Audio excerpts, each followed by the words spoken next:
તમારા બાળકોને સામે કોઈ દિવસ ચૂટકી તમાકુ આતે બધું ન ખાશો. જેને ચાય છોડવાની ઈચ્છા થાય છોડી દેજો બાપા.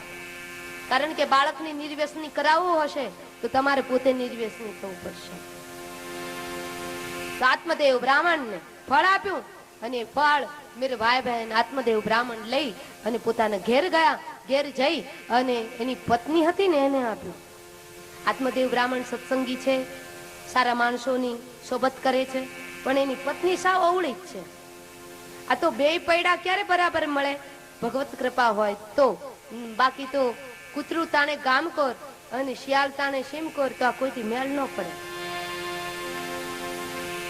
ઘરે ગયા, એની પત્નીને નામ બતાવ્યું છે ભાગવતજીની અંદર. શું બતાવ્યું? પરિચય કેવો આપ્યો જુઓ તો ખરા વ્યાસ ભગવાન.